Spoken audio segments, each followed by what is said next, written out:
नीचे जाएगी तना पे तो शीत पे, और फिर अपना जो बाली है उसके नीचे ये काला काला अपना घेरा बना लेगी, उसको बोलते हैं हम फिर गर्दन तोड़। वो बाली जो है ना खत्म हो जाती है, ऊपर पहुंच गई, वहाँ कोई इलाज नहीं है इसका। तो आप लोगों को हम सलाह देते हैं कि पहला स्प्रे गर्दन तोड़ के लिए जब कहीं कहीं 1% 2% निसरानी शुरू हो है वहाँ करते, दूसरा आधी निसरने तक। आधी निसरने के बाद जो किसान स्प्रे करेगा उसका स्प्रे का भी नुकसान है, उसका लेबर का भी नुकसान है, और जो वो चावल खावागा उसका कैंसर भी पैदा होगी। और बाहर जो बंदरगाह में हमने भेजी थी जीरी, वो अमेरिका और मैं देशों ने वापस लौटा दी। बोले इसमें तो यूँ कहीं बीमर सिविक पड़ी है, बोले जहर है, ये खाने के लायक थोड़े है चावल। तो वो चावल भी जहरीला हो जाता है और ना वो बीमारी कंट्रोल होती है। तो आप समय पर अपनी बीमारी का कंट्रोल करें। मेरे ख्याल में ज़्यादा हो गया, दवाई लेने लग गया है।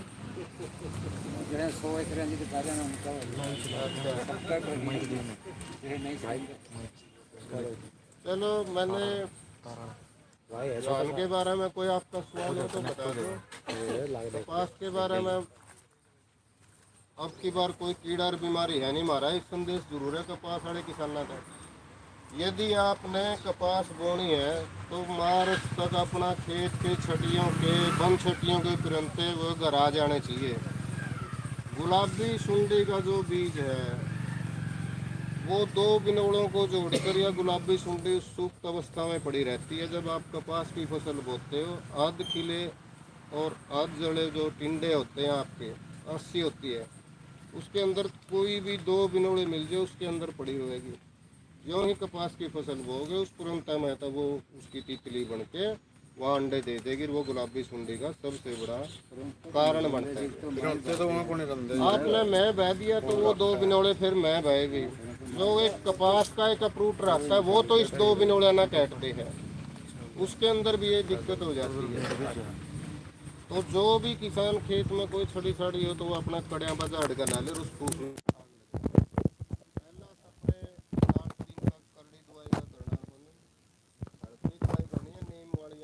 ताकि हमारे मित्र कीट आ जाए।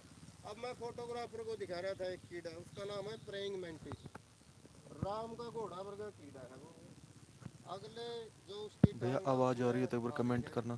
और इस जो ये है राम का घोड़ा वर्ग प्रेइंग मैंटिस हम इसको बोलते हैं, और इसका काम है, ये किसान का मित्र है, ये आपका तेला चेपा और सुंडियों को खाने का काम करता है, आपका सब ये करता है।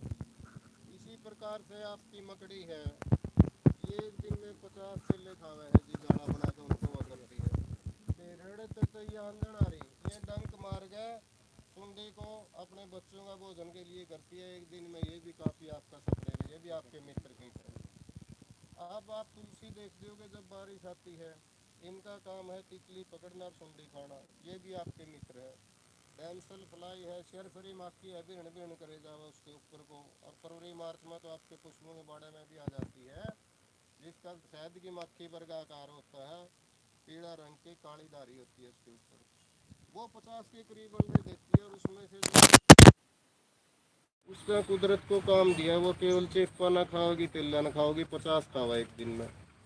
आपका एक लाल सा बूंद हुआ है बरसीमा में भी देख दोगे आप। और गेहूं की फसल के अंदर तो इतना गजब का काम करता है वो चेपे के ऊपर कि गेहूं की फसल में जिस किसान ने स्प्रे कराया उसने 2 करने पड़े, जहर का काम का नुकसान कराया। जिसने स्प्रे नहीं कराया, इस लाल सा बूंद ने, हम इसको लेडी बर्ड बीटल बोलते हैं, 50 एक दिन में खाए। फिर इसने अंडे दिए, 2 तूरिया चिलम के आकार के अंडे हुआ, 200 की संख्या में देती है। उसमें से जो सुंडी निकली वो बैला में टोटो का उनने चेपे खाया। कई किसानों के फ़ोन भी आए, बोले जी बैल में सुंडी आ रही है। तो हमने जाके देखा तो वो काले रंग की और उसके कांटे से थे वो।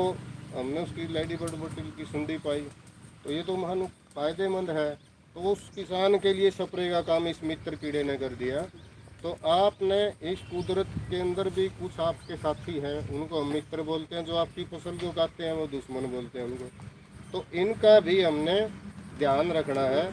तो आपने जो जितनी भी कपास की फसल है, पहला स्प्रे हम यूँ को 60 दिन तक नींबी सीडीन या तो घराने इनकी दवाई बना लिया, हम बता देंगे, या बनी बनाई लिया हो, ताकि इन मित्र कीटों की संख्या बढ़ जाए। फिर आपकी सफ़ेद मक्खी और गुलाबी सुंडी जो है ना वो आप